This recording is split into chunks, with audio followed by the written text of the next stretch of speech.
Just a short intro.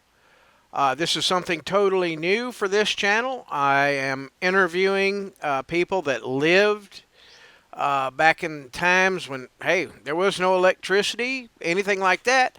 And if we had a disaster or something today, this knowledge is being lost. I mean, why don't they teach basic survival in school? But anyway, I'll get on with that. This is the life and times of Miss Ima Neal. She was my neighbor in Wilson County. And, well, I'm just going to say if you enjoy it, give it a thumbs up. I've shut the comments down because Mrs. Neal and her children probably wouldn't understand the trolls and the evil comments that happen on the internet. So if you like it, give it a thumbs up, and be sure to look at my links below for any products you might need. If you, I put several different vendors on there, so you can play one against the other to get the best price. So without further ado, on with the show. When you were growing up, what's the earliest you remember? The earliest I remember, I was about 5 years old. What's the first thing you remember? Uh, Getting your tail busted? no, not that. I just remember, the main thing I remember is all my brothers and sisters going to school, and I wanted to go to school. Okay. Brothers and sisters. How many did you have? I had 2 older brothers and 3 older sisters. And So you were the youngest? Well, then I had 2 sisters younger than me.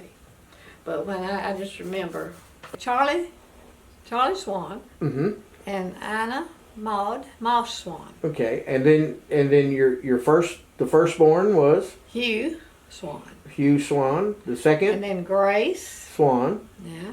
And Ruth. Of course, it was Ruth Moselle. Of course, then they called her Moselle. But as soon as she got old enough to realize she went by Ruth.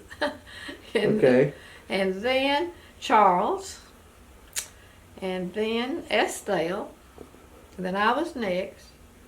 And then when I was 3, they had another little girl named Mary. And then when I was 6, they had one named Anne. So that was all right. Well, let's start off then with your parents. Yeah. Who were they? My parents were Charlie Swan and Anna Maud Swan. She was a mouse. Anna Maud Swan. Okay. And what did they do for a living? Okay, my dad, we always lived on a farm, but he wasn't much of a farmer. He did other work. He did lumber. Lumber and timber. Okay. But timber. he was into agriculture, so he did like a sawmill? Yeah, sawmill. Mm-hmm. Did he own the sawmill? Yeah. Mm-hmm. And where was this at? this was up in Jackson County, the rural hills of Jackson County. I'm trying to remember. Where's Jackson? Gainesboro. Okay. Yeah. So is that where you grew up, in Gainesboro? That's where I grew up. Okay. So how did your mom and dad meet? They lived a mile or 2 from each other, so they just grew up as neighbors. And so All right. What was the name of the sawmill your dad owned? I really wouldn't know. So the sawmill was gone when you were still a kid? Yeah. After that,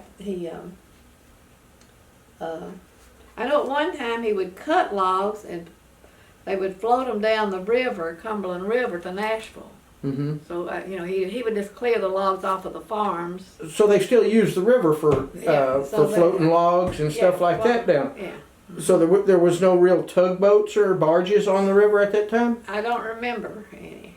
I just know back of our house, the Cumberland River ran back of our house, and I remember when it would rain a lot, it would, we would flood, it would get up the river. Mm-hmm. Backwater would get right up around our house. That's before any of the dams were built. No dams, yeah.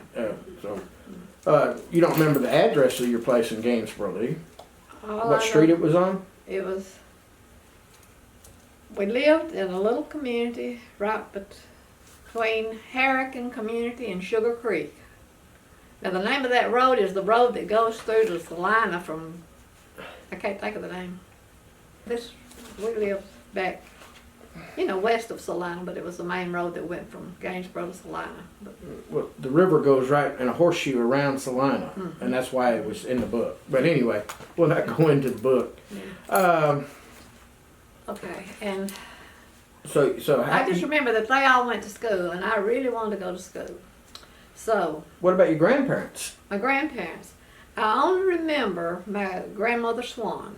The other grandparents had died early. My mother's mother died in the flu of that big flu in 1918 or something. I don't know. Flu? Yeah, they had a flu epidemic. Oh yeah, the Black Plague. There was like a third of the people in the country that lost. My mother's mother died in that, and my mother was just 18. Yeah. Mother's died at 18. My grandmother. Grandmother. Yeah, my mother's mother. So I didn't know her. So the only one I knew was my daddy's mother, my grandmother, and she lived up on Sugar Creek, which. And she would have been around for the Civil War, wouldn't she? Yeah. Did she ever tell you any stories about I don't remember. I don't remember her telling me stories. Oh, so how old was it when she? She died when I was in high school, so. Oh, I figured, well, maybe you'd remember a few stories from your grandmother. I should. I remember going there a lot, but I don't remember the stories. Well, when you went to your grandmother's, did she have electricity at the time? No. Okay. So when you would go to your grandmother's house, you'd go for Sunday after? Yeah, we went up and got together with a family group. This was Sunday after Sunday. So what would you have for dinner? Well, I mean, what would she cook? Fried chicken. Always fried chicken. Okay, here we go. Fried chicken. So now today, to get fried chicken, you got to go to the Walmart store. She went out and killed one. Yeah. So she went out there and lopped the chicken's head off, maybe a couple of them.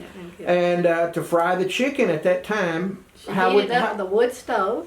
Heated up in the wood stove. Yeah. And what would she use to cook it with?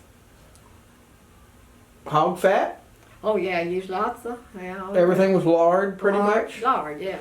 So you didn't have no vegetable shortening. No vegetable shortening. Used lard for everything. Lard in the biscuits. Made the best biscuits with lard. And then we'd always have things that she grew in the garden. I mean, of course, potatoes, green beans, cabbage, whatever she had grown. So she had to grow it. Did she do it by herself, or she had? My daddy had a sister that never married, so my Aunt Julia and grandmother lived together, and they had a huge garden. They had strawberries, raspberries, fruit trees. They had everything. Okay, now they had a huge garden, you say. How did they work the garden? Well, with a hoe. No tillers? No tiller, nothing. How did they plow it? I don't know that they did. I don't know. Maybe a neighbor had a plow or something might have come in and plowed. With horses and, So they worked the garden with a hoe. So how big was this garden that they had to work with a hoe? Well, I mean, I wouldn't know how to say, but it was pretty big. As big as yours up here? Just about that big. About the same size? Yeah. And what size is your garden you have up here? I can't tell you. 100 foot by 200 foot? Probably so. Right. I'm not good at judging distance. Well, this house would be 55, 60 foot? Yeah. Yeah, I'd say the garden's at least that long or maybe more. Okay. And then they did all that. Yeah. See, the young people these days can't fathom the idea of working a garden without a tiller and all the things. Yeah. And of course, back then you didn't know it because you can't miss something you never had. No, that's true. They didn't know any difference. Yeah, they didn't know any difference. So they got out, and how many hours a day would you say they worked in that garden? I don't know, but they got up really early every morning. I remember going there to spend the night, and of course, in the time when they weren't working the garden or anything, they did a lot of quilting and knitting and handwork. Mm-hmm. And we'd get up by daylight. We would get up real early and have breakfast. Of course, they'd cook bacon or ham or sausage, whatever they had, and homemade biscuits every morning. But anyway, we'd eat breakfast, and they would get the kitchen cleaned up, the house cleaned up, and by the time the sun got up good, they'd be sitting on the front porch with their handwork, knitting, crocheting, doing all that. All right. And what would the guys be doing? Well, see, they lived there along with that, and guys. Of course, my daddy would be up, working and milking the cows and that sort of thing. We always had So- a cow. When they milked the cows, it was all done by hand. All done by hand, yep. How did they cool the milk down? Well, I remember when I was real little that we put our milk in a container and put it in a bucket and let it down in an old well. And put the butter in there too, way down in the well, because it would go deep enough down that it would keep it cold. It didn't go on to the water. It didn't let it go down in the water, but down in the well deep enough to keep the milk cold. So how did they dig the well? I mean, they didn't have the big machines and augers and stuff. Yeah, It was all dug by hand. I don't know about that because I mean. What did the well? Was it a big round? It wasn't that big. It was a pipe. Yeah. So somebody had to dig it with some kind of auger or something. Or something, yeah. All right. Well, tell us some more about it. See, this is the part that people just don't even know about these days. But People what don't was know. so interesting that my grandmother lived up on well, she lived right at the foot of a big hill. I mean, it was huge. Mhm. And so she had a spring where the water ran out of that from under that hill. Mm-hmm. Now her spring water was cold enough. She could set her milk and all that out in the spring water. It kept it cold. In fact, the first time I ever had Jell-O, I went there, and her spring water was cold enough that if they mixed up Jell-O and put it out there in a container, it would congeal. Because the water was coming out of that, from under that real tall hill. So about what year would this have been? You'd been a teenager? Yeah, that would have been, Late 40s? well, no, it'd been late 30s. See, I was born in 33. All right, so you a teenager, that Yeah. you have to add 10 years, that's Yeah, well, 43. I might not even been a teenager. Probably before that. So, okay, so they had Jell-O back then. They had Jell-O. The first I ever saw, went to my grandmother's, and we were excited to death. And now I moved from Gainsborough to Donaldson when I was 14. So, Uh-oh. so that was, You and my mom grew up together. She was born and raised in Donaldson. you're kidding.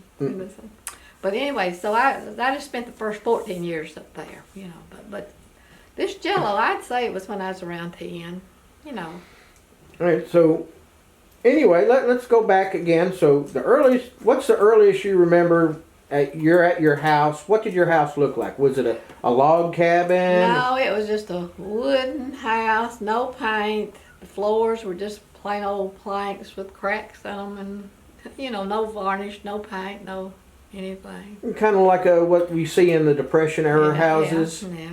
All right, so in the wintertime, I imagine It was cold. it was cold. I remember my older brother and sister slept upstairs. They had rooms upstairs. And they remember the snow blowing in on their bed. The cracks were bad enough upstairs that, when it snowed, there would be snow on their bed. So what kind of bed did you? It didn't have mattresses like we have now. No, we had them made out of corn shucks, I think. A bed made out of corn shucks. Corn shuck mattress, yeah.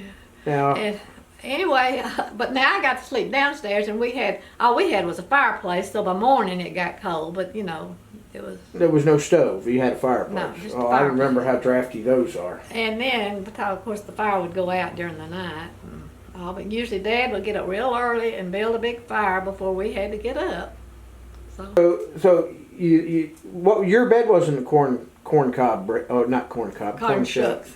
I don't know. It probably did have a So you made your own mattress out of Yeah. corn shucks. Yeah. Now do you have to remake it every And then year? we had a feather bed too. I remember then going to the feather. We grew our own. We had geese. Mm-hmm. Every spring we plucked it, and we could make new feather beds. Mm-hmm. So you had to make a new feather bed every year? Well, we didn't, no, but when we needed to. And Well, you might add extra feathers to the one. They get mashed down, and you would add extra feathers. And our pillows were made out of those goose feathers. So we had every spring we'd have a time we'd pluck all the geese. I imagine you got to eat a few geese too. Yeah, probably ate a few too. Yeah, and trying to think what else. All right, so let's say you get up in the morning. What was your thing that you had to do every morning when you got up? I just remember my main chore all my life was washing the dishes. After the meal, I always wash dishes from the time I could reach the sink. So when you first got up in the morning, was your breakfast different every oh, day, or no? We had about the same thing, but we'd have eggs because, of course, we had hens, chickens, yeah. and we'd have either. The only thing we ever ate was pork and chicken. We didn't ever raise cattle, beef cattle for food, and for some reason my daddy didn't like beef much. Well, so all we ate, and maybe fish, if you went fishing, we'd eat fish. Mm-hmm. And then we ate chicken and pork of all kinds. We always killed several hogs and cured out the bacon and the ham, and so we had that all year long. Now, how did you cure out the other cuts of meat? Was the same, all of it salted and smoked? Yeah, some of it. I remember us even canning the sausage sometimes. We canned sausage. So you'd can it and sausage it. So, Yeah. so you did can the meat back We then? did canned meat back then. Okay. We just didn't eat much So beef. before we get too far ahead, Yeah. how much of your family is still alive? Well, I still have 3 sisters living. Okay. So let's go back to the beginning. And my mother and daddy both had there was about 10 children in both families. So there was a ton of cousins. And when we got together, there was. So that's your mother's My mother had about 5 or 6 sisters and 5 or 6 brothers. And my daddy also had, I can't even, it was about. And I guess, have you kept track with all of them? Not really. I've kind of lost out on some of them, you know. Could you imagine if you had a family reunion? Yeah. If you went that far back and got all of them, that all of them had children, you'd have several thousand. Yeah, that would be. Yeah. And then, trying to think what else. But like the eating, we ate pretty much what we grew, you know. Okay. Well, when you went to the store, what would you see in a store? Where would you go to a store? We had a peddler that came by. You know, like Mr. Haney on Green Acres? Yeah. Now, my daddy would go to town ever so often, but as far as us going, my mother was a stay-at-home sort of person, and she, of course, with that many children to take care of, and all the Yeah, it cooking was a and all the full-time cleaning. job. It is a full-time job. But my daddy, and of course, my mother never learned to drive, and so daddy would do all the going to the store. And he didn't go that often, but when he'd go to the store, he would buy a 100-pound sack of pinto beans. That's one thing I remember. We always had a lot of pinto beans. Mm-hmm. And he would buy a 100-pound bag of sugar. And A lot of sugar. my whole family always liked sweet things. But see, we made all of our jelly and all the preserves and, you know, that sort of thing, too. So, but I know we ate potatoes and pinto beans. Now, see, a lot of people under the conception that sugar was kind of hard to come by way back when. Well, the only time we had a problem with sugar was when, during the war, it was rationed. Mm-hmm. But they gave out stamps, and my mother and daddy, neither one ever drank a cup of coffee back then. So they would trade their coffee stamps for somebody else's sugar stamps. So we never went without sugar because they would trade off their coffee. Yeah, you just reminded me to. I was gonna let it get cold. They traded it, you know, so they could get more sugar. So, but like you say, the peddler would come by. That was let's hear about the peddler. I mean, how would he? Was he on a horse-drawn cart, or was he on a truck like Mr. Haney? I think he had an old truck, the way I remember it. And anyway, he would have, you know, just the basic things you need. And we would save up our eggs. I mean, the children, we would save eggs till the peddler came, and then we could go trade them out for food we needed. And I always hoped to have a little left over to get a stick of candy.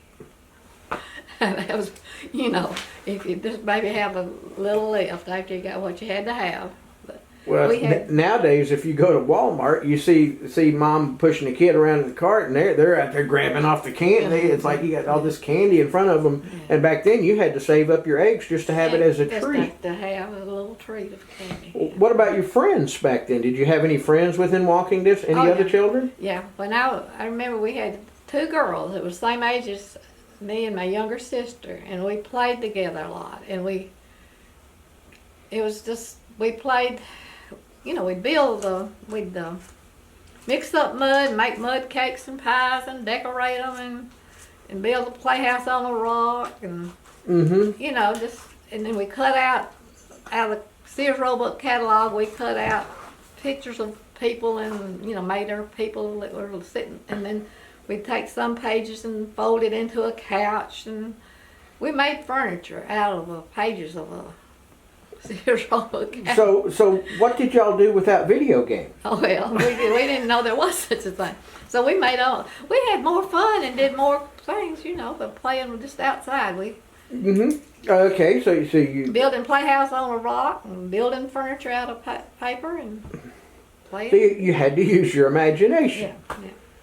And one of the favorite things we did is we learned, and I don't know where we came up with this, but we would get a stick, cut down a little tree that wasn't too big but was still limber, and made our own jumping sticks, we called them. I don't know what they call it, probably pole vaulting. But we could jump fences, we could do all kinds of things on those jumping sticks. So we entertained ourselves with that. So basically you had to entertain yourself. What about your clothing? Well, we wore homemade clothes. Some of them were made out of the sacks that flour came in. So you were you were wearing sack clothes? Sack clothes, yes. And occasionally my daddy would go to Nashville about once every few years, and he would come in with a ready-made dress for all us girls, and that was just a real treat. But the fabric, I mean, your mom wouldn't go out and buy fabric and then sew that together. They'd actually get the Actually used that, yeah. you do what now? Used the sacks that the feed came in. You have any idea what those sacks were made out of? The cotton. They were just, Sure about that? well, I don't know. I figure it was. Anyway, yeah, I've got into some of the history of what they used back then. That was hemp. Hemp, okay. You know what hemp is, don't Yeah. you? Okay. It isn't until recently that they went, ooh. It was cotton, okay. Yeah. But anyway, now occasionally we would have material to make. What about for shoes? I remember when my grandmother telling me about when she was growing up that they ran around barefoot most of the time. Yeah. Now we went barefoot in the summertime, but we did have. We always had shoes, but maybe just one pair. I mean, you didn't have a dozen pair like people do now. Well, I mean, you got a child. They're growing up. They're going to outgrow those shoes. It's like, were they leather shoes or? I mean, it couldn't be plastic. You didn't have plastic I think back they were then. leather shoes because I can remember, and they would last if you took care of them. They last a long time. And I guess they had a cobbler shop somewhere around, somebody that made shoes. Yeah, and would repair them if the sole came off. Have them resoled. Yeah. But and like I say, we handed down our clothes too. Like like many girls, we would, if they weren't worn out, you passed them down to the next one. Did they have some way to dye those sacks to make them different colors? I don't remember them doing that. Usually, I thought maybe you used the poke berries or something. I don't remember them doing that. No.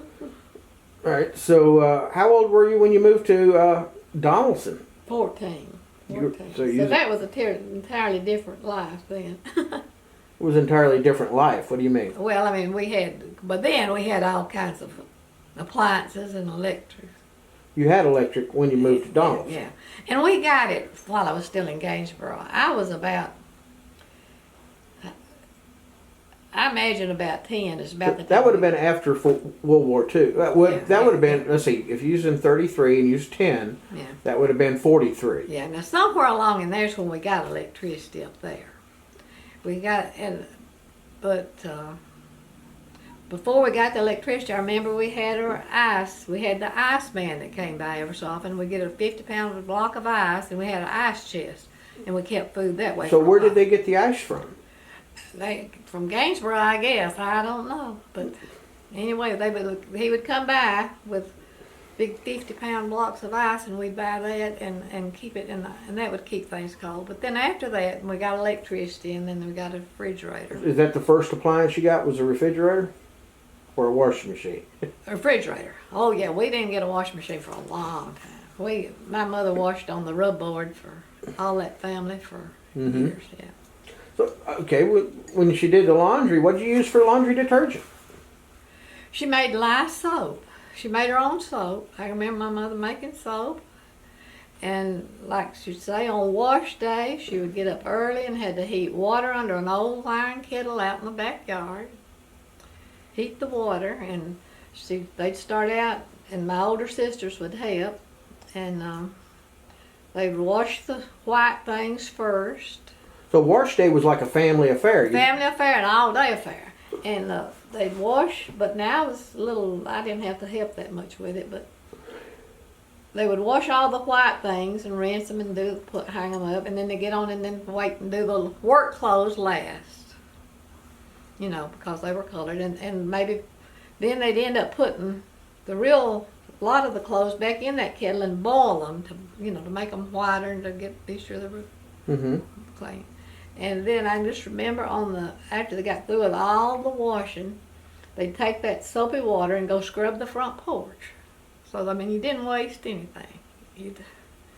So, was it the soap that you were trying to conserve, or the water? I think both, because, water was kind of scarce too, or hard to draw up out of the well. Oh, okay, hard to draw up out of the well. So it had to be, the water had to be cranked up. Yeah. There wasn't no pump back then. No pump. Nope. Well, no, well, you could have made a ram pump, but you'd have to have a creek. I remember for us that. having one of those big long buckets that you let down and pull up. Yeah. And so on it was family wash day. Is there anything else you did as a family together? Of course, everything. I mean, even in the hog killing, that was sure a family thing, because the men would get out and do a lot of it, and then they got it clean. They'd bring it in the kitchen, and I remember we had a huge kitchen table, and it would just be loaded down with meat for us to do something with. We had a big sausage grinder. We'd grind a whole table full of sausage, and then had to work the seasoning in that. And then we also, of course, took the fat and rendered the lard. That's what we used for cooking in the next year. So the hog killing was about a 2-day job. All right. What other types of things that you did back then that, before you had electricity, I imagine you probably heard a radio before then, right? We did. You go to the neighbors and listen to the radio? I had a neighbor that had one before we got one, and we'd go there and listen to the Grand Ole Opry on Saturday night. Okay. Yeah, I remember my uncle telling me about the Grand Ole Opry. WSM was one of the first radio stations in the South. And a lot of the older women, I remember them liked to listen to Ma Perkins. That was an old-timey, I guess, soap opera. I don't remember listening to So Ma Perkins was the soap opera on radio back then. Ma Perkins. Okay, but anyway, you're back on the radio. First time you ever seen it. So what was your the first time you heard this box with noise coming out of it? We were just amazed how did it get there, So you had a little bit of, how long did it, what's the first thing you did when you heard it? So how old were you at that time? Well, Probably about 9? Yeah, somewhere in there. You'd say, Mama, how's that working? And they couldn't explain it. What was their explanation? I don't really know. I guess that it came through the wire somehow. I don't know. But So this was total amazement, And I never will. And when they first hooked up the electricity, that was the biggest thing. When we just flipped the switch and a light came on. That was just beyond all. Well, before that light switch, here, show everybody your toy that you had. Yeah, Just hold that up. This was the toy that you couldn't allow. Get it up a little higher there.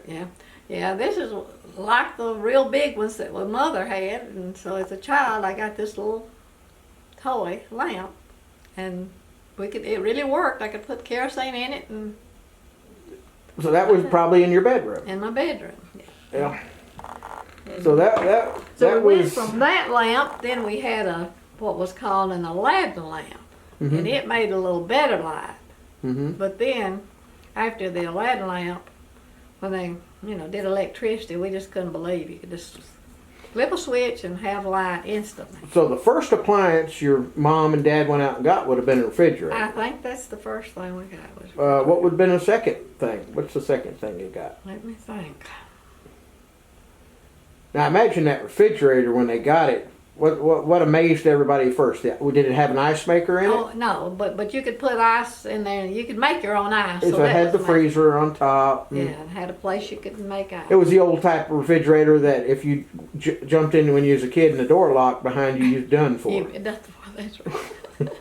And I'm trying to think. What was the second thing? I imagine everybody probably tried to stick everything in the refrigerator they could as soon as they got it. As soon as they got it, but I just really, it might have been a stove, but I don't know. I can't remember. I just remember for a long, long time having to build.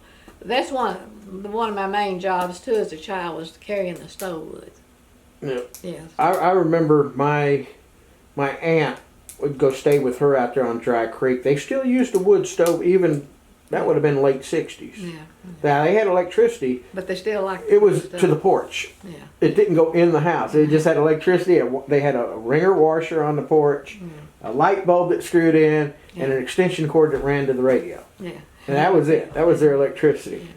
That's amazing. You know, and you go out front and everybody take turns at the pitcher pump taking a bath. Oh yeah, taking a bath was. Yeah, well, okay, there you go. There's something people don't realize. Don't matter. The simple things we take for granted today. Yeah. Where did you go poop? Yeah. Everybody poops. Where did everybody go an poop? outside toilet, outside. And as you grew up to be a teenager, you said you liked to turn over those poop houses.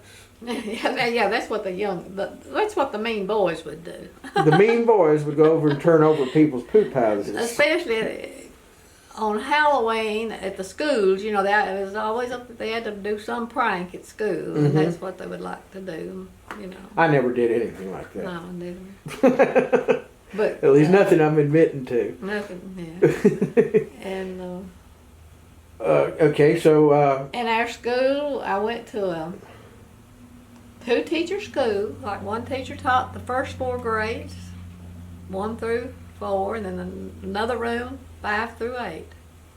and this was all in Gainesboro. Yeah, out in Or not Sugar Gainesboro. Creek. What? Yeah, Gainesboro. it's out of Gainesboro. It was up. So how did you get to school? We walked. And how far did you walk to school? Sugar Creek School.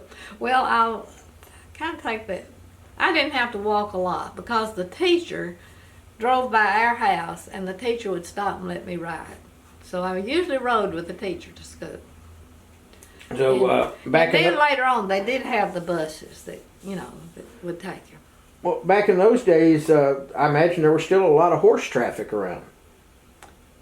Not a whole lot. So people had already switched over to automobiles. Well, there was some horses, but a lot of it was walking. And I do remember the first car that I saw come down our road. You know, little A model, P model Ford. So how did did your dad go to town? He drove a truck. And then he, yeah. You don't remember him, Mom, or any of them riding horses to get to town, do you? No, I really don't.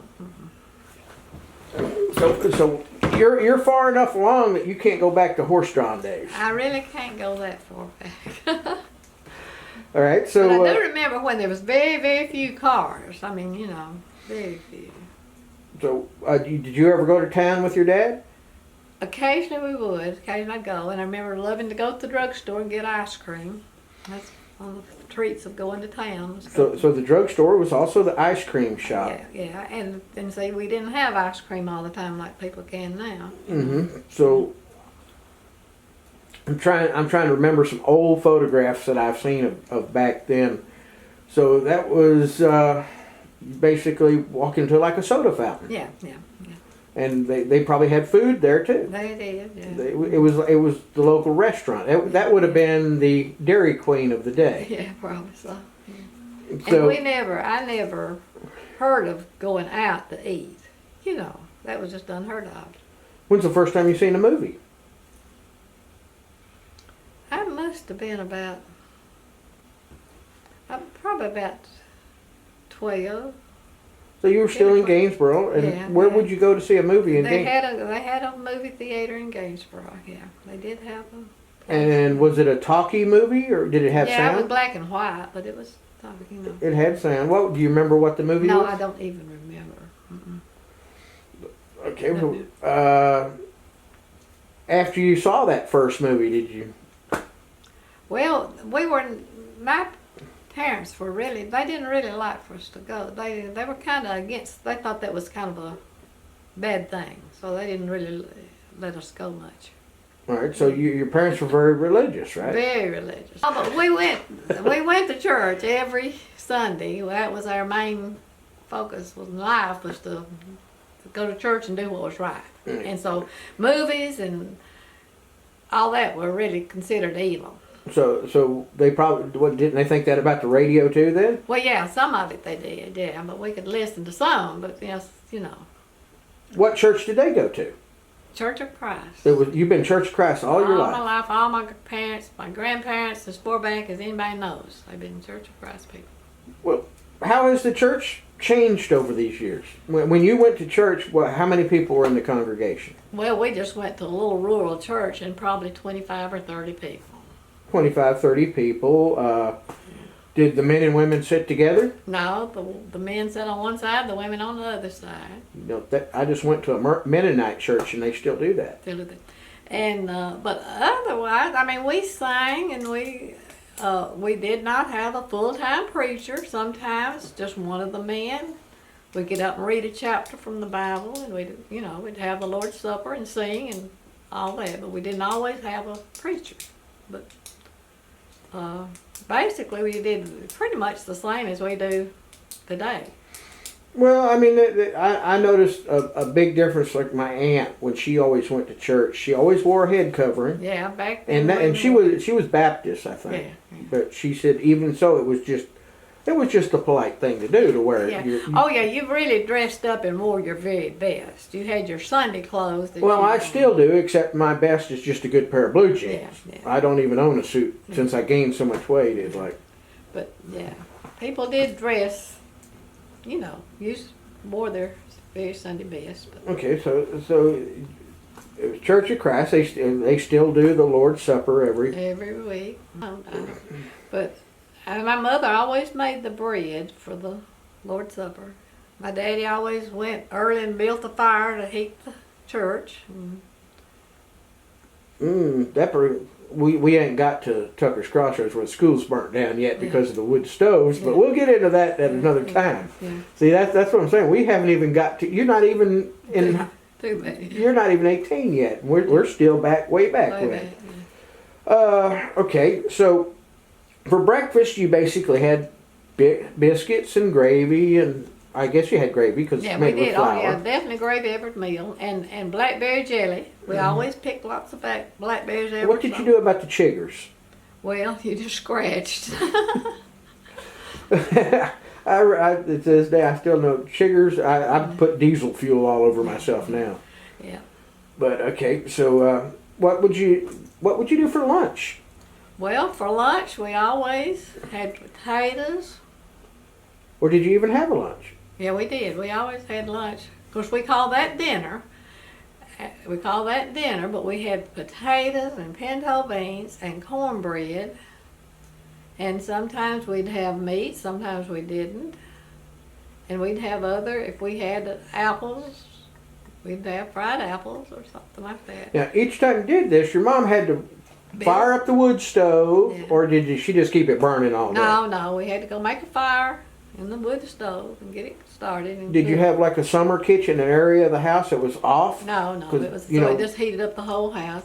But we did, and in the wintertime, I remember she had a big black pot over the fireplace they had a hanger where she could cook the pinto beans over the fire, because they had to cook a long time. That kept you from having to keep a stove hot. Anyway, we'd eat and whatever. Sometimes we'd have corn, just whatever we had. Of course, in the summer we'd have more vegetables than we did in the winter. Right. And what I remember, we just put the food up, covered it up, and then at night we might make extra hot cornbread or a little thing, and then just basically eat what was left over from lunch. So supper was basically leftovers from dinner. Yeah. And no microwave just to heat it up. No microwave. No. So Yeah, a lot of cold food for supper. Yeah, or maybe they would, I don't know if they build a fire and heat it, I don't really remember. But I know we did a lot of times. And sometimes but then we'd have maybe, I can remember having chocolate pie, that was one of my favorites for dessert. And then we'd have fruit pies, like, out of the peaches or cherries or whatever fruit we had. I'm kind of curious as to how she baked that stuff in a. Well, I guess the wood stove got up hot enough. Yeah, you could do it. Yeah. Well, I know I could do it in a Dutch oven, but I've seen many of these wood stoves. I said, man, how did they get hot enough? Yeah, that's the trouble. They couldn't regulate the temperature too well. Now, did you burn wood or coal? We burned wood in the kitchen stove. Now, in our fireplaces, we burned wood for several years. Then I remember later on we got a grate where we could burn coal, and that heated up longer. You could keep that. And hotter. Yeah. Yeah. So, you know where the coal came from? I have no idea. Did you live close to a railroad? No. So, how long was it before you first got your first radio? Well, it wasn't too long, because I remember having a radio pretty early after we. Even though it was evil? Yeah, even though it was, had to be careful what you listened to. Yeah.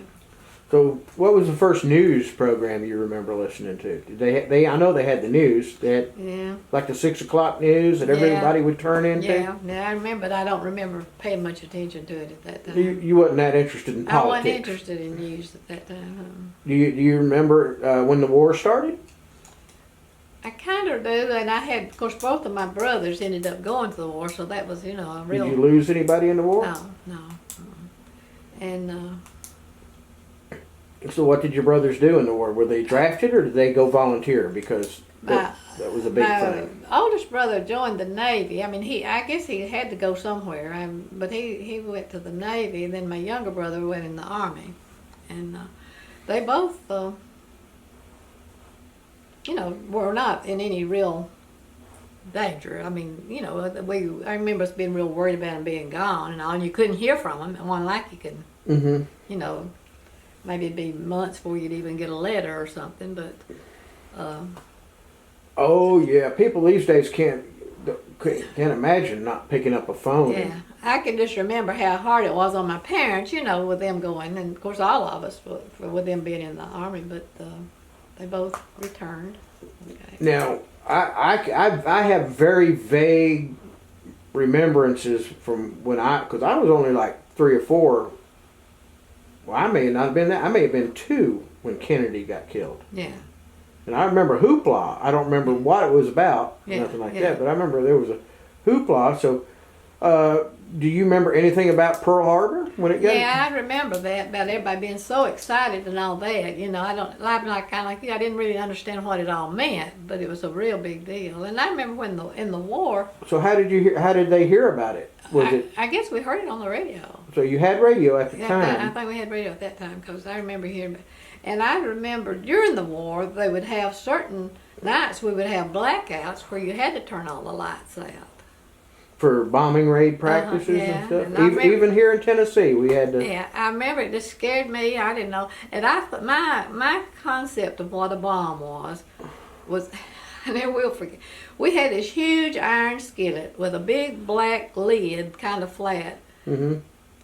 And I thought now they're going to come over and drop, something like that, only much bigger on us. I didn't realize it was something that would explode or, I can just remember thinking that we were going to get hit by some of these big iron, something dropping on us, But hey, a big iron skillet falling out of the sky will kill you just as dead as a nuclear bomb. I don't know. I just remember that. It's so funny that was my concept of what a bomb was.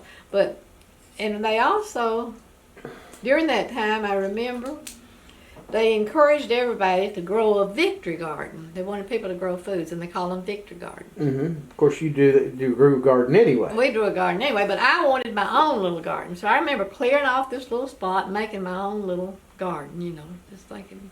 What did you grow in your garden? I planted beans and everything, just a little. And what is and this had a great influence on me because one of my little classmates at school was burning off some brush to make her a little garden. Mm-hmm. And she caught her dress on fire. Of course, then girls didn't wear pants, so she had on a dress, and she caught her dress on fire, and she died. And I mean, She died from catching her dress on she fire? burned up. Yeah. She couldn't take her dress off? She ran she didn't know that drop and roll, so she ran trying to run to the house. Well, she didn't know to get naked real quick? No, she just tried to run to the house, and anyway, that was, traumatic to me at that age, but that happened during the... So that was your first traumatic experience? Yeah, that really was, yeah. Did you see it happen? You seen it happen? No, I didn't see it, but she was a neighbor of ours, and I'd gone to school with her all the time, and it just happened. I imagine that would be. So that was, because I had done the same thing. I mean, I had made me a little garden, and that's what she was doing. She was making her little garden, and anyway, so that was, like I say, the most traumatic thing I think of it. And but like I started telling you about me wanting to go to school all the time. So my birthday was in February. Well, the morning, they kept telling me when I got 6 I could go to school. Well, the morning after my birthday in February, I got up and got dressed. I was going to school. Of course, I was supposed to wait till the next year. I was thinking to say, you started in February? Well, yeah, because they had kept telling me I could go when I was 6. Oh, okay. I didn't know that. I had to wait. So I was going to school. And so we lived just right across, real close. And the teacher, being a friend of the family, she just let me come and be in the first grade the rest of that year. So there was no kindergarten back then? No kindergarten. Okay. But I went and sat in school from then on because I couldn't wait till the next year to go to school. So how did the school year run back then? Was it just like it is now? Pretty much. Might have been a little bit different. So everybody got out for summer, and I imagine at that time was so you could go work on the farm. Yeah. So I got a little went on. So you go into school, and how many people were in the school at that time? Do you remember? Well, like I say, there would usually be 5 or 6 in each class, in 4 classes, maybe 20, 25. Yeah. So when you got to school, you got to go see all your friends too. Yeah, and that's what that was giving me something to do, and I enjoyed it. I imagine back then the older kids never picked on the little kids, right? Oh my goodness, yes, they did. Yeah. You mean that hasn't changed? It hadn't changed. So how did they deal with bullies back then? Well, I don't really know. Probably not politically correct now. Probably not. No, they did some spanking, I'm sure. I never would have got spanked. Not me. Not you, no. No, not me. I never did nothing bad. Oh, wait. So you go to school. What was the schoolroom like? Was it very, very plain. Just a plain old room with just a chalkboard? What did you use for a Chalkboard. textbook? We had very few books, but we did have a few. And I remember how I loved books, and I loved to, So how did you? Like now I'm using a spiral book. So what did you write on? Something? We just plain paper. I remember just notebook paper. I guess they did have that, but we didn't have notebooks like that. And so I didn't know if they had a little. What do you call those things? Little tiny chalkboards. Yeah. That you could. I don't really remember having that. So how long were you in school in Gainesboro? Well, I went through the 8th grade. So you were there all the way through the 8th grade. 8th grade, yeah. So And you remember, so as you got older, you do remember the latter part of the war probably. yeah, basically. Don't remember a lot of details. So what was the biggest thing with the rationing thing?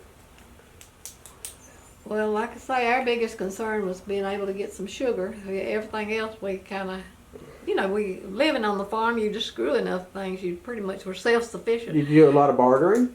Yeah, did that on the sugar. And we always grew our corn, and there was a mill in walking distance that we could take our meal and have it, the corn, and have it ground in the mill. What about flour? Did you? But I remember buying flour. Now we could get that from the peddler or from the store, but we didn't buy meal because we had that ground.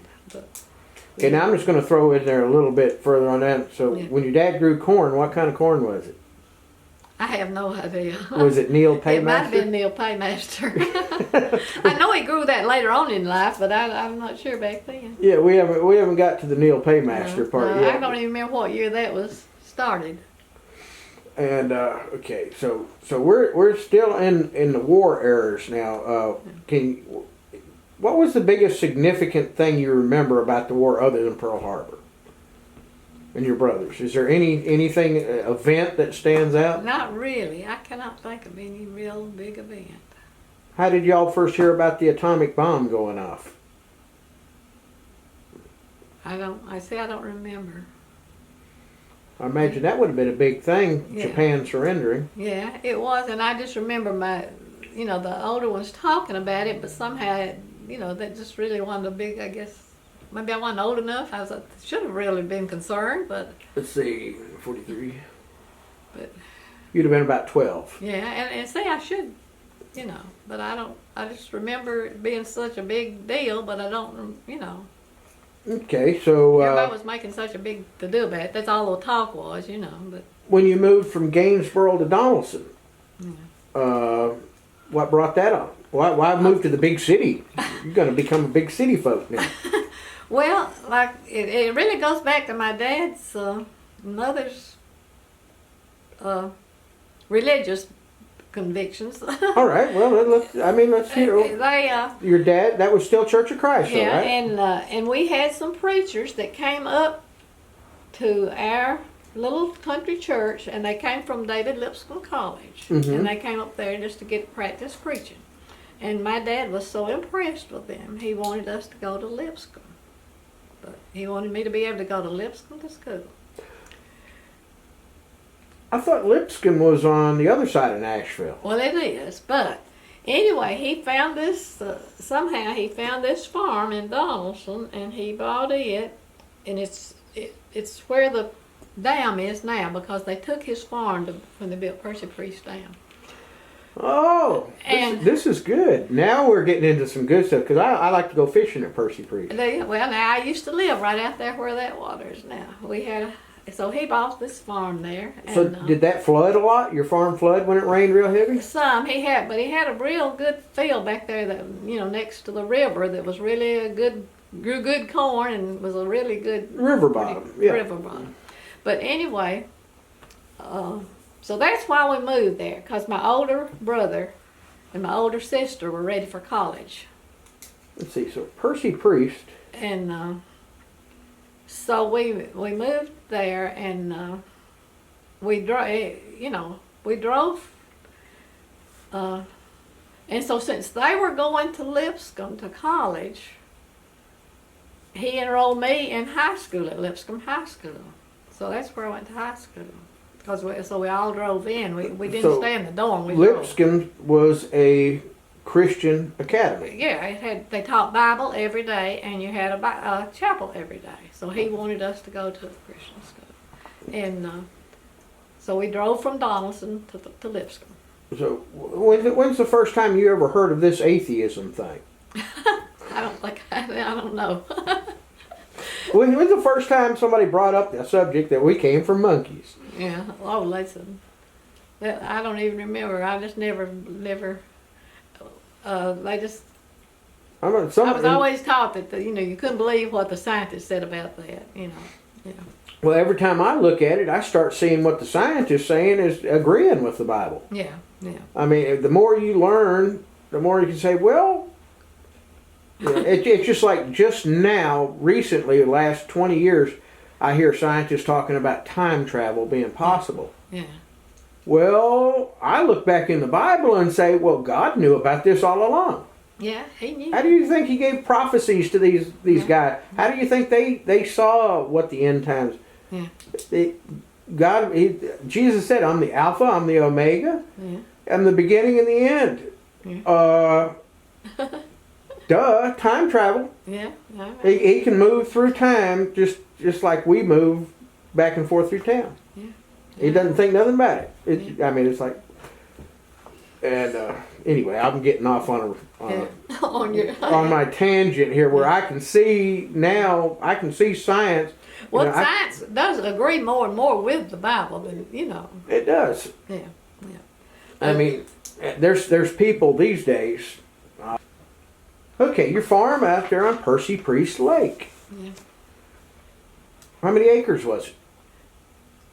I don't remember exactly, but it was something over 100 acres. Right. Now, how did he work a farm of that size Yeah. back then? He had a tractor? Yeah, he did have a tractor. A tractor. Yeah.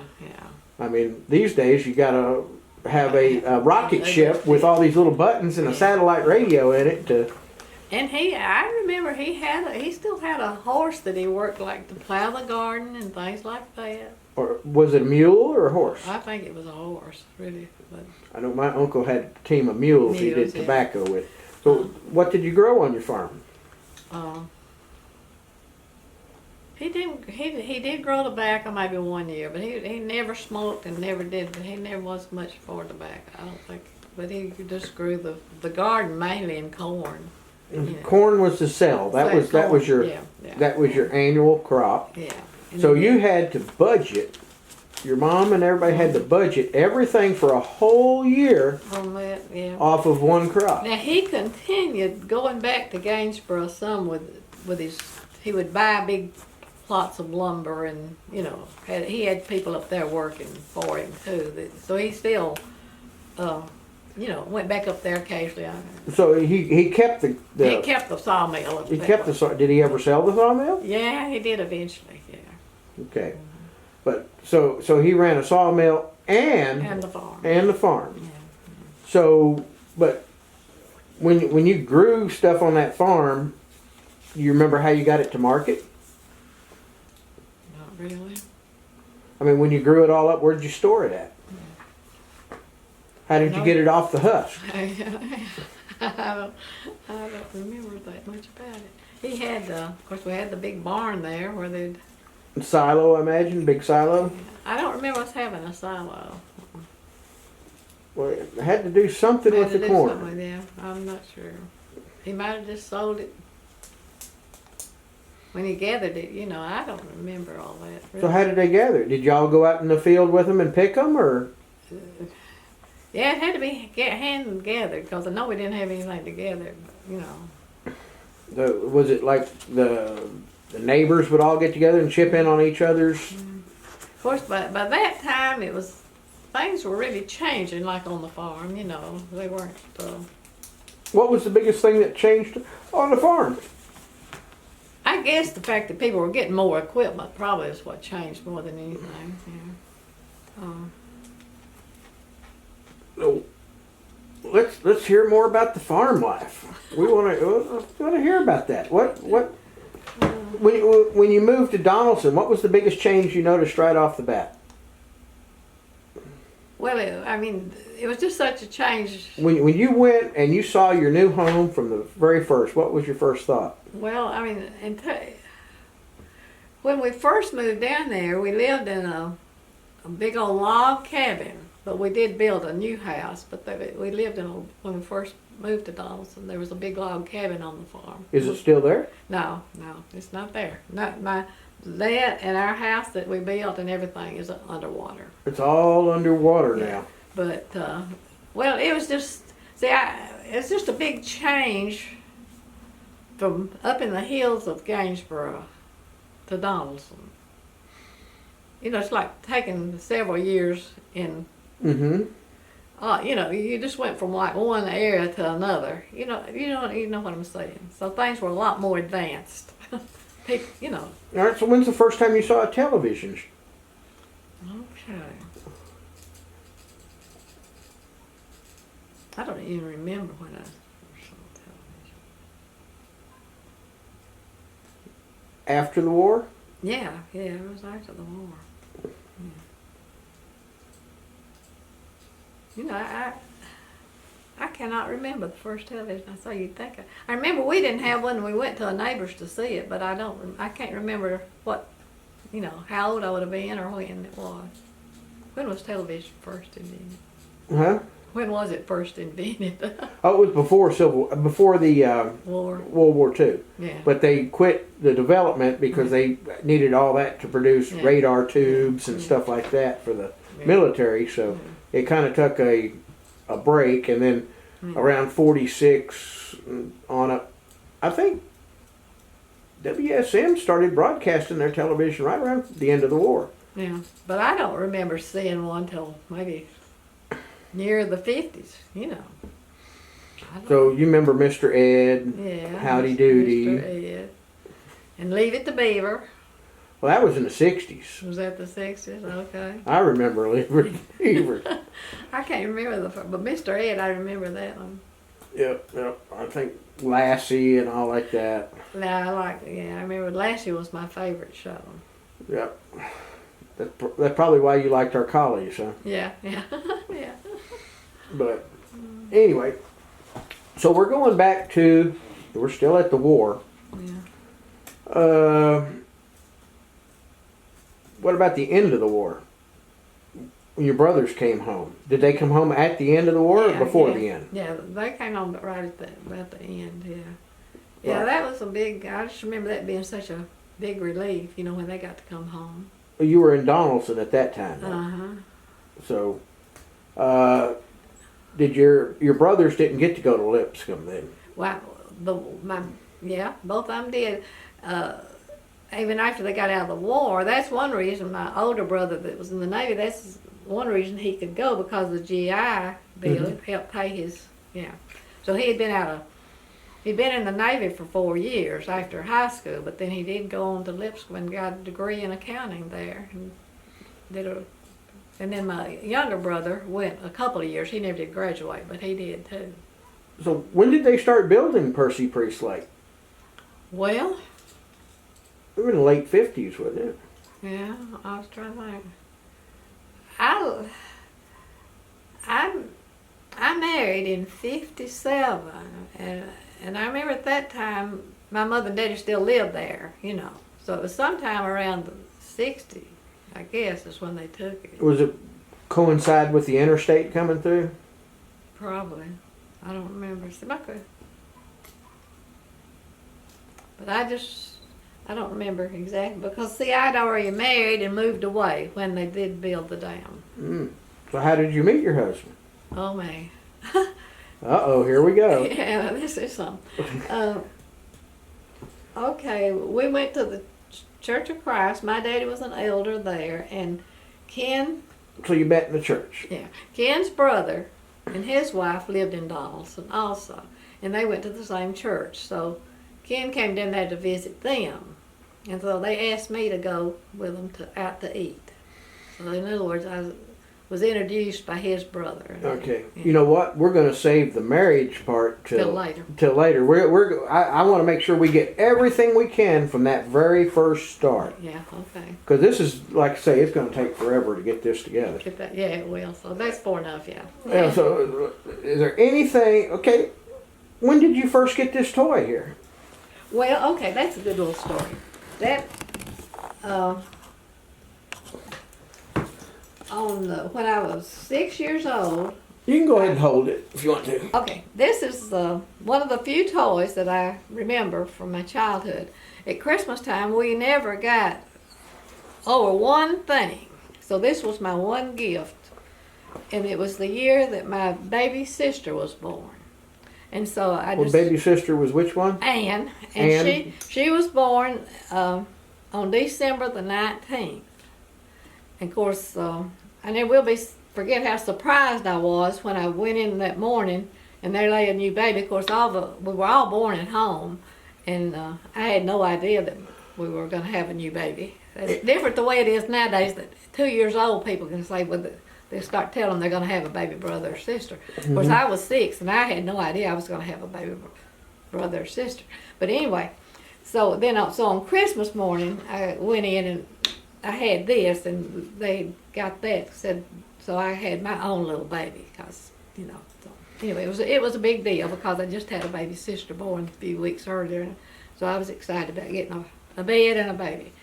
And I've kept it all through the years. So everybody was born at home then? Nobody, even when you lived in Donaldson, they didn't go to the hospital? Well, everybody'd already been born then, so, yeah.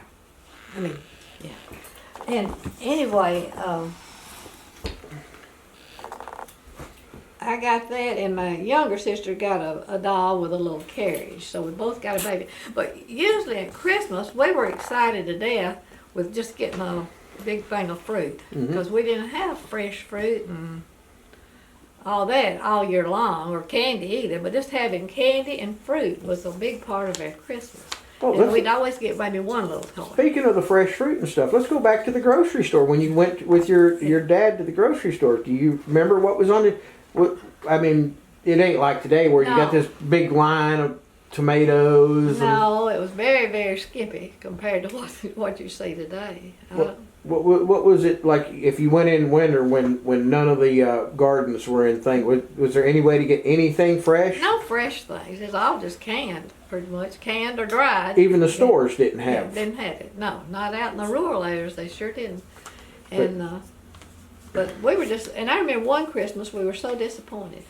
My daddy had gone somewhere and bought a whole stalk of bananas. This huge stalk of bananas. And he put them in our parlor, we called it. That was the room you had. And we didn't keep that heated all the time because we didn't stay in there except when we had company.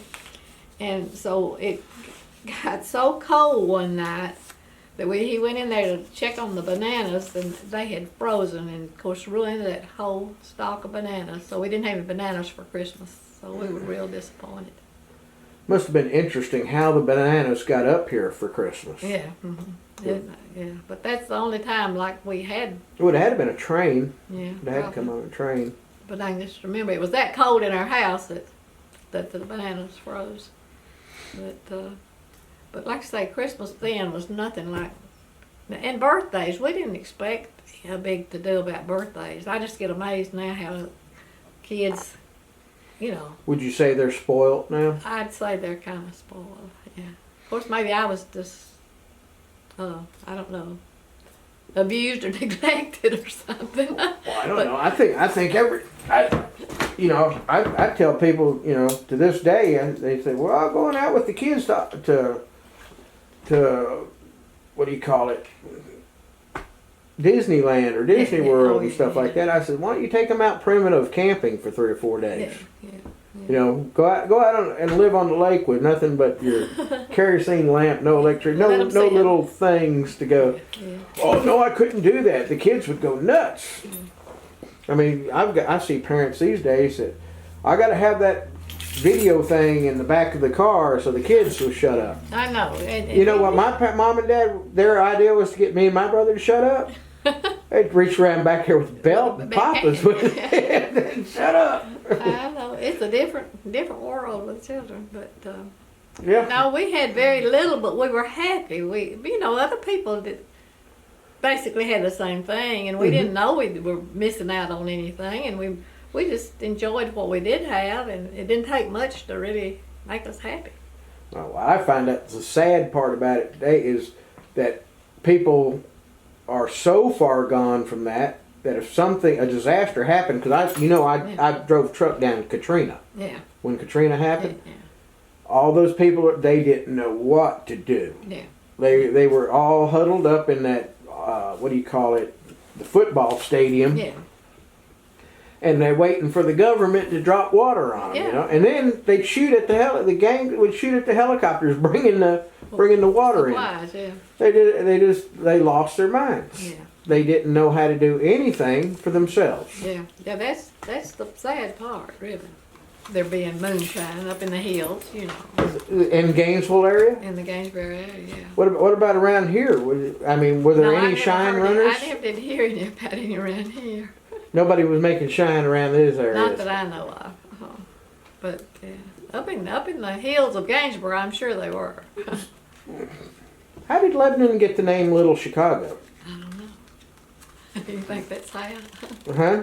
I don't know really. I think I can tell you how it got it because of corruption. But anyway, we're into the '60s. We're still got to go back to. What about candles? Did you make your own candles?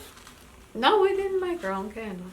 I don't know. We just So you're basically lit with kerosene. yeah. I was gonna say I don't remember us having candles really much. I mean, we used kerosene. I like it. Where did you get your kerosene? Well, the peddler carried the kerosene, or if you went into town to get. So you had to be stingy with your kerosene. Yeah, you did. Yeah.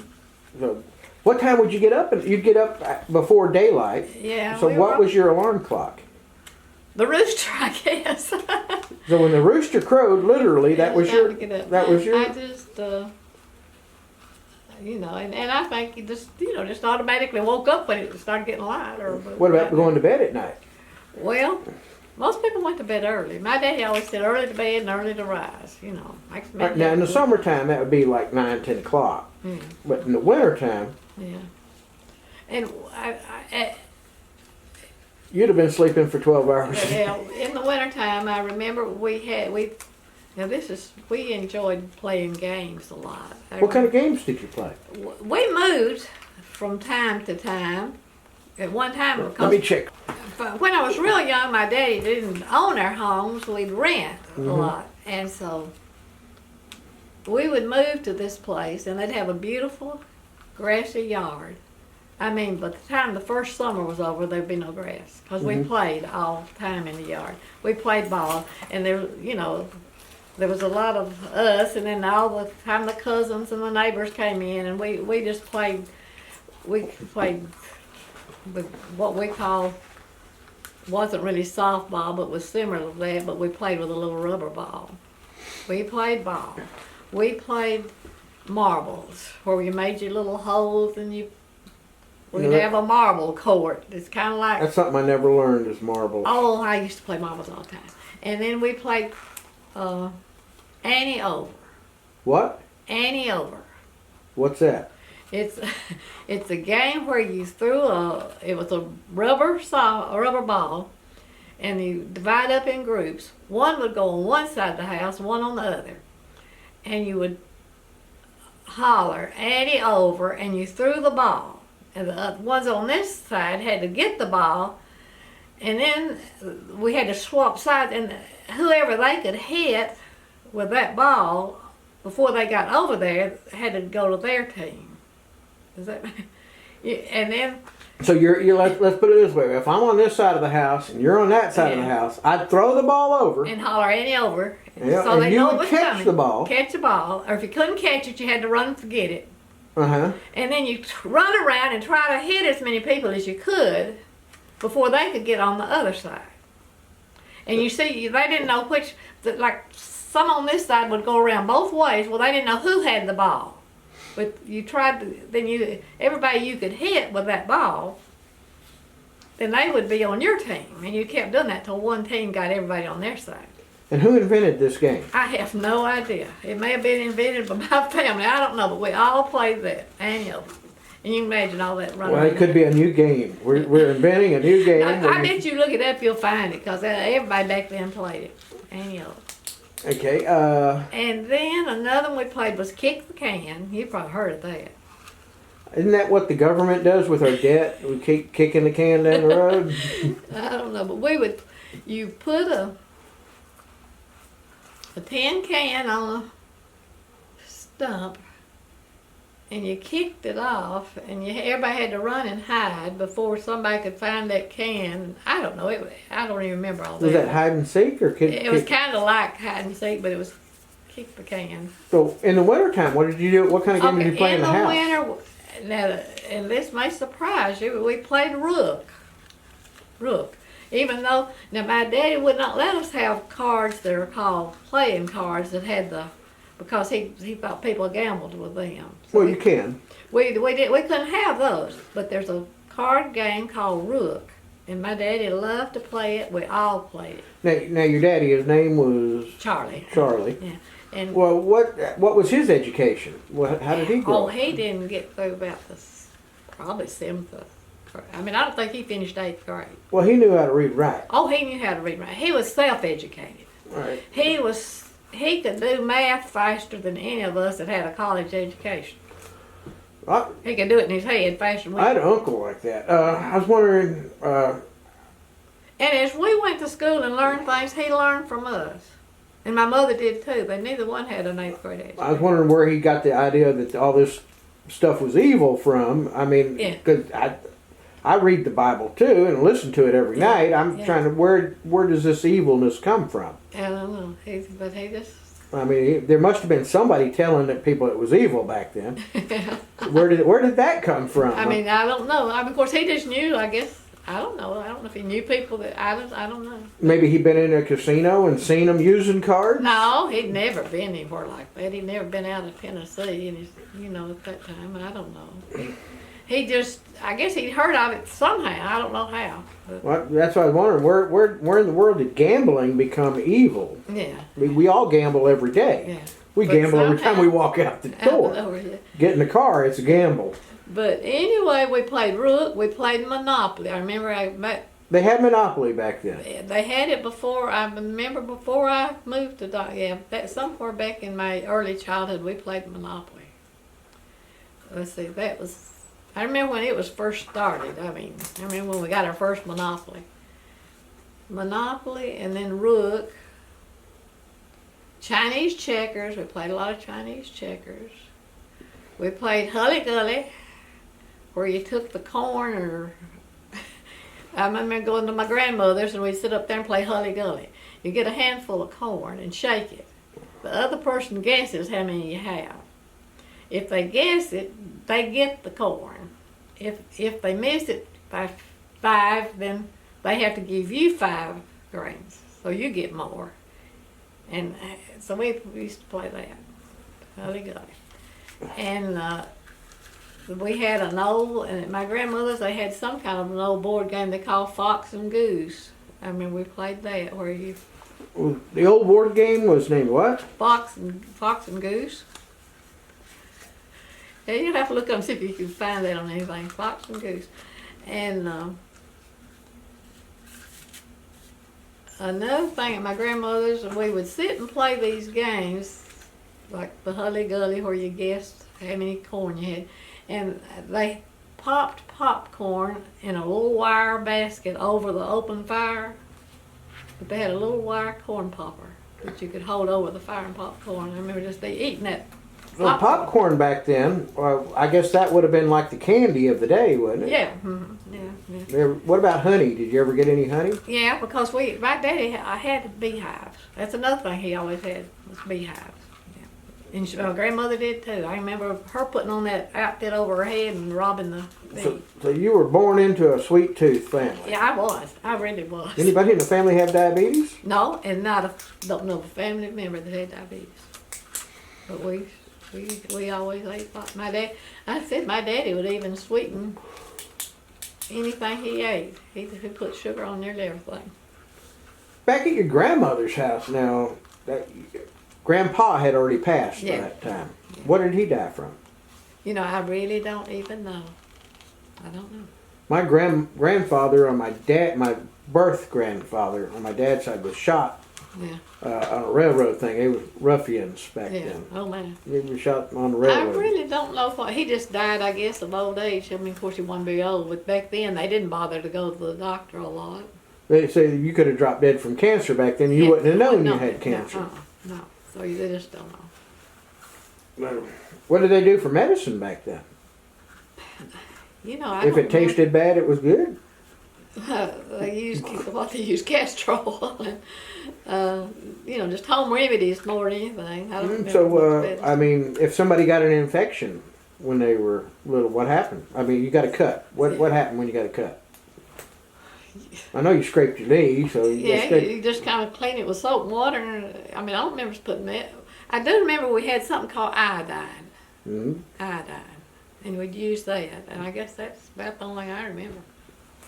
I didn't know if they knew about iodine back then or. Yeah, I remember as a child because I remember having what they called a bowl one time. And iodine's painful. Yeah. It burns. Yeah, it does. Yeah. So, any other medicines? What when somebody got a cold, sore throat? Yeah, I don't remember. A doctor did the doctor come around and visit? Or? Yeah, we had a doctor that would come out, in real bad cases. Yeah, or we had an old doctor named Dr. Gall that, you know, was just a general doctor you could go to in town. That was in Gainesville. Okay. And Burl. that doctor, I guess he had his own little truck he would Yeah, show he up could go in yeah. with all kind of like a veterinarian does today. Yeah. But What I about don't- veterinarians back then? Did they have veterinarians? Oh, I never heard of a veterinarian. Well, nobody would have taken a dog or an animal to a doctor. No, that was unheard of.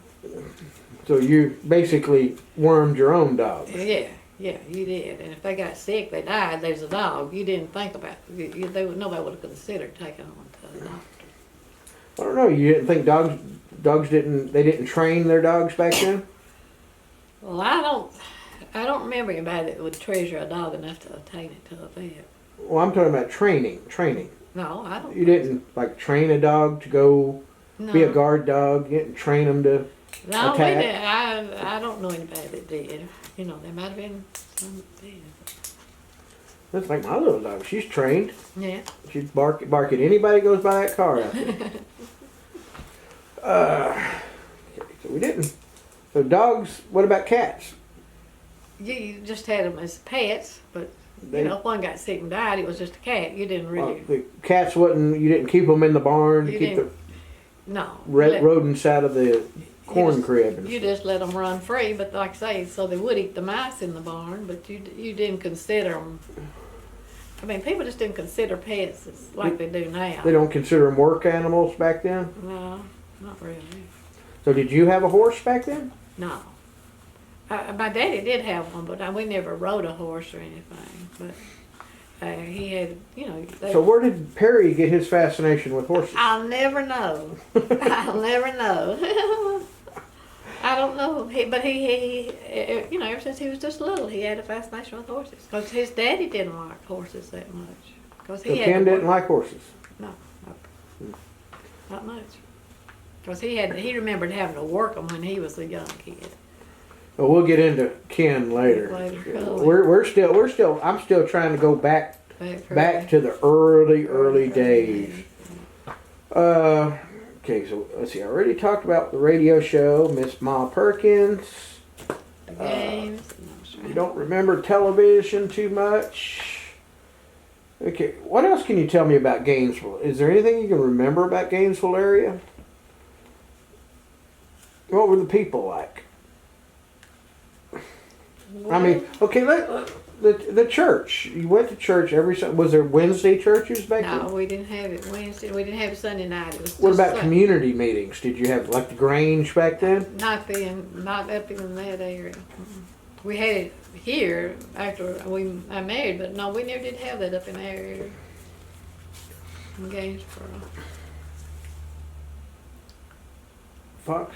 Okay, let me pause this. I don't really. As you can see, I've got the comments turned off on this video because Mrs. Neal probably doesn't understand the internet trolls the way I do.